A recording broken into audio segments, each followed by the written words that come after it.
ইঞ্জিনের সরকার, তাদের সরকারের সমর্থন করেন তিপ্রামথা। দুজন মন্ত্রী আছে। প্রদ্যুৎ বাবু ভয়েস মেইলে সোশ্যাল মিডিয়ায় বলছেন তিপ্রামথার বন্ধুরা দুর্নীতির জালে জড়িয়ে গেছে। আমি বলি লজ্জায় ঘৃণায় আপনাদের মাথা হেড হয়ে যায় না?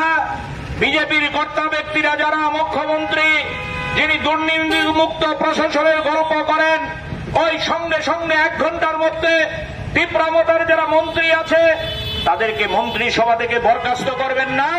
তিপ্রামথার যিনি চিফ হুইপ, উনি বলছেন দুর্নীতির সাম্রাজ্যে ওই তিপ্রামথার নেতারা নাকি জালে জড়িয়ে গেছেন। অথচ আমাদের রাজ্যে সরকারের থেকে কোনো পদক্ষেপ নেই, কোনো ভূমিকা নেই।